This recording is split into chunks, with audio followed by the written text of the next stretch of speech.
అవసరమని చెప్పే పరిస్థితి వస్తుంది. ఎవరు ఆ విషయాలు మాట్లాడరు. Yes sir, Visakha drugs lands స్కామ్లు ఏంటి? సాగర్ తీరంలో కలకలం. నిజంగా విశాఖపట్నం అన్నది ఆ 3 రాజధానుల ముచ్చట అదే అయిపోయింది. ఓకే, కానీ వివాదాలు ఏమీ ఆగడం లేదు. ఉదాహరణకు కొద్ది రోజుల కిందట అంటే గత ప్రభుత్వం ఉండగా అక్కడ డ్రగ్స్ పట్టుకున్నారని పవన్ కళ్యాణ్ అక్కడికి హఠాత్తుగా వెళ్తాం, ఇట్లాంటివన్నీ మనం చూసాం. అది నిజానికి ఒక కీలకమైన స్లోగన్గా కూడా మారింది, డ్రగ్స్ ఏమాత్రం సహించేది లేదని. కానీ మొన్న విశాఖలో డ్రగ్స్ దొరికినందుకు 3 అరెస్ట్ చేసే ఉన్నారు పోలీసులు.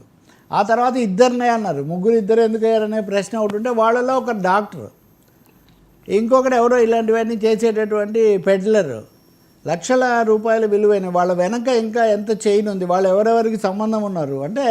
ఇప్పుడు సామాజిక అధ్యయనం చేసేవాళ్ళు చెప్పేది ఏంటంటే విశాఖను డ్రగ్స్కు కేంద్రంగా చేసుకున్నారు. విశ్వవిద్యాలయాలను విద్యా సంస్థలను దీనికి నిలయంగా చేసుకొని అక్కడికి డ్రగ్స్ తీసుకుపోతున్నారు. దీనికి కావాల్సిన నయా మాఫియాలు విశాఖపట్నంలో పుట్టుకొని వచ్చాయి. అప్పుడు చేస్తే ఇప్పుడు ఎవరు అధికారంలో ఉన్నా ఇవన్నీ సామాజిక రుగ్మతలండి, వాటి మీద ఉమ్మడిగా పోరాడుతూ ఉండొచ్చు ఎప్పుడు డ్రగ్స్ అనేది. కానీ ఒక విధంగా పాలక వర్గాలు లేకపోతే ఆ యంత్రాంగాలే ప్రోత్సహిస్తున్నాయనే సందేహం కూడా కలుగుతుంది. విశాఖ ఒకసారిగా ఉలిక్కి పడింది, మళ్ళీ డ్రగ్స్ ఇది ఎక్కడి నుంచి వచ్చిందని. అంతకుముందు నుంచి ఉన్న ల్యాండ్ స్కామ్ ఉండనే ఉంది. ఇప్పుడు ఒకరి మీద ఒకరు ఆరోపణలు చేసుకున్నారు. దీని మీద కూడా ల్యాండ్ స్కామ్ విషయానికి వస్తే నిన్న మనం మాట్లాడాం కదా, లోకేష్ మొన్ననే స్కామ్ కాబోయినా నేను 99 పైసలకు ఎవరు వచ్చినా ఈ 100 కంపెనీలకు నేను భూమి ఇస్తానన్నారు. భూమి గతంలో ఇచ్చిన వాళ్ళు ఏం చేశారు, ఏం ఉద్యోగాలు ఇచ్చారు, ఏం ఉత్పత్తి చేశారు, అది తేలకుండా మళ్ళీ కొత్తగా భూములు ఇవ్వటం ఏంటి లాంటి ప్రశ్నలు అక్కడ కొత్తగా ముందుకు వస్తున్నాయి, చాలా తీవ్రంగా వస్తున్నాయి. ఇప్పుడు ఇందాక నేను చెప్పినట్టే ఈ విషయాల్లో కూడా ఇవి కూడా మళ్ళీ ఏది ఎవరు రాశారో పెద్ద ప్రశ్న కదా. బాధుడు ఓపెన్గా భూదంద, ఇది విశాఖ తాజా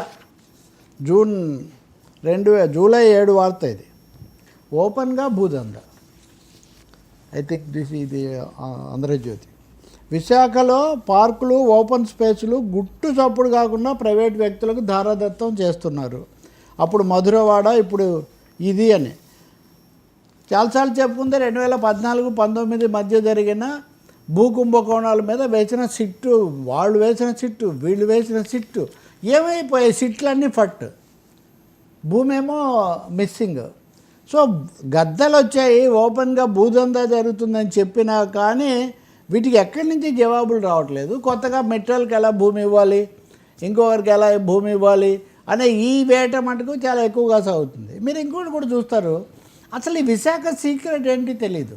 ఉక్కు ఫ్యాక్టరీ భూములు అమ్మకానికి పెట్టారు తెలియకుండానే, అది జరుగుతుంది. రిషికొండ మీద అంత రాజకీయం నడిచాక ఏమైంది 7 ఏళ్ల తర్వాత Rishikonda? Why things are not moving? Visakha ఎందుకు ఇలా ఒక విధమైనటువంటి నిశ్చల స్థితిలో చలనం లేకుండా ఎందుకు ఉంది? నిర్ణయాలు ఎందుకు తీసుకోవట్లేదు? లోకేష్ వెళ్తున్నారు. ఎప్పుడన్నా చంద్రబాబు, అంతకుముందు అయితే చంద్రబాబు గతంలో తన అధికారంలో ఉన్నప్పుడు ఆల్మోస్ట్ ఎవరీ సెకండ్ సండేనో ఆయన విశాఖలో ప్రత్యక్షమయ్యేవాళ్ళు. ఇప్పుడు లోకేష్ ఎక్కువగా వెళ్తున్నారు. ఎవరు వెళ్ళినా సరే అక్కడ మౌలిక సమస్యలుగా ఉన్నటువంటి పరిష్కరించడము, ఈ కొత్తగా పుట్టుకొస్తున్న ఈ మాఫియా సంస్కృతి కొనసాగుతున్న ఈ మాఫియా సంస్కృతికి బ్రేక్ వేయడం మటుకు చాలా అవసరం లాగా కనిపిస్తుంది. లేకపోతే మనం చూసాం కదా, గత ప్రభుత్వంలో పార్లమెంట్ సభ్యుడి కుటుంబ సభ్యులను అపహరిస్తే కూడా ఆయన దాని మీద ఏం పెద్దగా గొడవ చేయని పరిస్థితి. ఇప్పుడు ఆయన కూడా అంతగా మాట్లాడలేదు. So what is happening? విశాఖలో ఏం జరుగుతోంది, ఏం జరగడం లేదు, పెద్ద ప్రశ్నగా ఉంది. దానికి డ్రగ్స్ అనేది క్లైమాక్స్. సార్, బంగారుపాలెం బరిగీసిందా? మామిడి రైతులకు జగన్ పరామర్శ, ఆయన కూడా పరిమితిగా